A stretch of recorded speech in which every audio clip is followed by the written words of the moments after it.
Also tonight, music mogul Sean Diddy Combs accused of sex trafficking and sexual assault in a lawsuit filed in federal court here in New York. New lawsuit against Sean Diddy Combs, bringing some serious claims against the music mogul, brought by his former longtime girlfriend. Puffy might be the destination for anybody going nowhere. Nobody survived.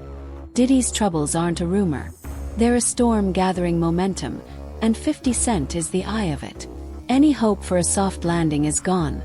50 isn't negotiating, he's hunting.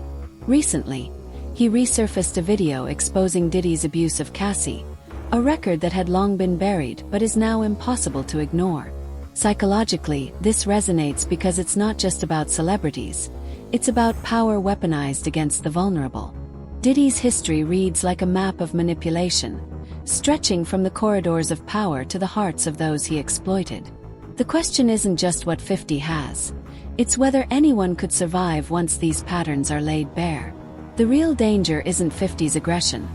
It's the decades of unchecked behavior that finally have an opponent willing to expose it. So the question is, can Diddy survive the reckoning he's long avoided? What a beautiful dress. Thank you so much.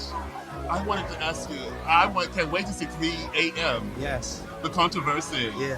How can we get a tape of this? Oh, I'm going to send it to you. I will email it to you. Email me the whole thing. Yes, I love yes, it. I love that you're constantly crushing the glass ceiling, or crushing the black ceiling. If you understand the infamous 3 a.m. video, you know this isn't just a story about a celebrity scandal. It's a window into decades of calculated control and abuse. Cassie didn't walk away by chance. She escaped a system that used fame, promises, and manipulation as tools of coercion. The roots of this pattern trace back to the early 90s, when a young woman named Joy Dickerson Neal accused Diddy of spiking her drink, assaulting her, and filming the encounter, then sharing it with friends. Psychologically, this resonates because it's the ultimate abuse of power. Opportunity weaponized against the vulnerable, charm masking calculated malice. At a human level, it lands because anyone who's ever felt trapped or manipulated can sense the fear, the shame, and the weight of control imposed on a victim. Cassie's experience follows the same blueprint. She wasn't just offered a decade-long record deal because of talent. She was offered it because compliance was required. She had to navigate a system where her autonomy, her body, even her privacy were currency, leveraged for someone else's control. And when she resisted, coercion escalated. Critics may argue that this is anecdotal, or that evidence decades old isn't enough. But the consistency, the corroboration from multiple sources, and the patterns of manipulation are undeniable. When someone uses promises of fame to isolate, manipulate, and humiliate, the blueprint becomes clear. It's not random behavior. It's strategy repeated over decades, with each new victim falling into the same trap. Psychologically, what makes this story grip us is the mix of visibility and secrecy. Publicly, Diddy projected influence and success. Privately, he weaponized trust and desire. The 3 a.m. video wasn't an isolated incident. It was an extension of years of control, intimidation, and blackmail. Cassie's story isn't just about the music industry. It's about what happens when the powerful exploit the systems that are supposed to protect the vulnerable. And the truth is, she was lucky. Many victims are trapped by fear, shame, and the invisible leverage of promises never meant to be fulfilled.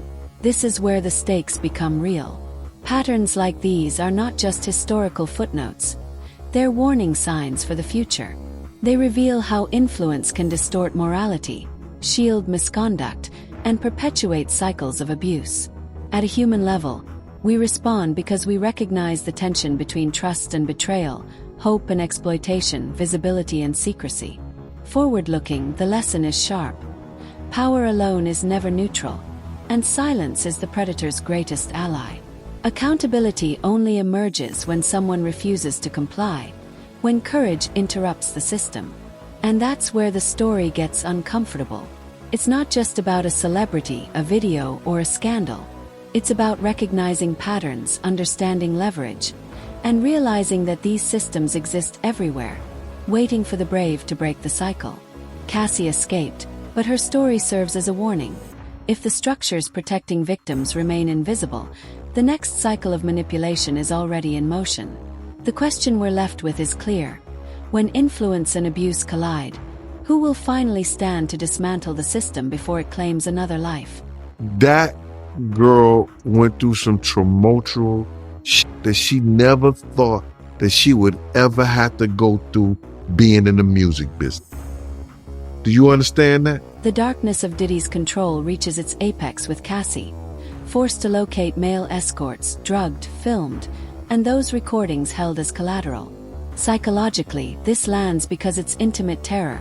Your own life, your body, used as currency to maintain control. 50 Cent wasn't just an observer. He became a counterforce, seeing danger where others saw glamour. The proof he witnessed, images, tapes, corroboration, was undeniable, coldly confirming the manipulations that Cassie endured. Strategically, this is war. 50 Cent isn't just exposing Diddy. He's dismantling the systems of coercion that protected him. And that's the human reality. When predators weaponize trust and desire, the price of silence is survival. And the reckoning always comes when someone refuses to comply. Talking with this girl, like, you really, like, you like her like that? And he was like, yeah, that's my girl. I'm like, all right, I'm gonna send you something. You look at it, you call me back. When 50 Cent saw the images Diddy had taken as collateral, the dynamic changed. This wasn't a misunderstanding. It was a calculated system of terror, keeping Cassie under Diddy's control. Psychologically, this resonates because it reveals the invisible architecture of abuse. Constant surveillance, threats, and manipulation. Analysts would note that power like Diddy's only thrives when there is fear, secrecy, and compliance. Remove any of these, and the empire begins to wobble. This is the battlefield where 50 decided to strike, knowing that exposing these methods was the only way to protect Cassie and challenge Diddy's dominance. And that's what makes this moment pivotal. It wasn't just confrontation. It was a moral and cultural intervention. Then he was like, so when we gonna get the chance to, to kick it, like, we could just hang out. And he was like, why don't we, like, go shopping? I mean, like, I pay for it. And I was like, this just saying. 50 Cent could see what most ignored. Cassie's relationship with Diddy wasn't just unhealthy. It was toxic, engineered to destroy. Unlike Rick Ross or others, he understood the stakes. This wasn't gossip, it was imminent danger. Sex tapes weren't memorabilia. They were weapons, collateral in a war for control. Psychologically, this resonates because people instinctively recoil when they witness someone trapped in a system designed to strip autonomy. Public signals, Cassie hiding under sheets, the posts on social media, weren't random, they were cries for help. Strategically, 50's intervention wasn't just personal. It was a cultural act, exposing the mechanisms of manipulation that others either ignored or rationalized. And that's the uncomfortable truth. Power can blind witnesses, but one person willing to act can shatter the illusion. What you gotta say now? What you gotta say now? You ain't got shit to say. You could argue there's no hard proof here, but history tells the story. From previous partners to Kim Porter, the pattern is unmistakable. Psychologically, humans recognize repetition. Repeated manipulations, abuse, and secrecy trigger a kind of instinctual alarm. Diddy's conduct wasn't isolated. It was systematic, predatory, and calculated, designed to keep control at any cost. Critics may demand legal evidence, but the consistent behavioral record across decades, documented by witnesses and victims, builds an undeniable portrait of coercion. At a human level, this lands because we recognize the same warning signs. Gaslighting, violence, blackmail, and fear as a tool. The forward-looking insight is stark. Ignoring patterns like this allows predators to perpetuate abuse, cloaked in fame and influence. Hey, what's up, y'all? We interrupt your browsing for this emergency announcement. This is my girl, Kim, my lovely girlfriend. KP, Kim Porter. The year is 2005. Diddy and Kim Porter, together on and off for over a decade, appear to outsiders as a high-profile couple. But behind closed doors, the reality is darker than anyone could imagine. Kim is lured to St. Tropez, promised a romantic getaway, only to find herself trapped in a violent, calculated scenario. By 2 a.m., bodyguards hear screaming. By morning, her nose is broken. Diddy doesn't leave it to chance.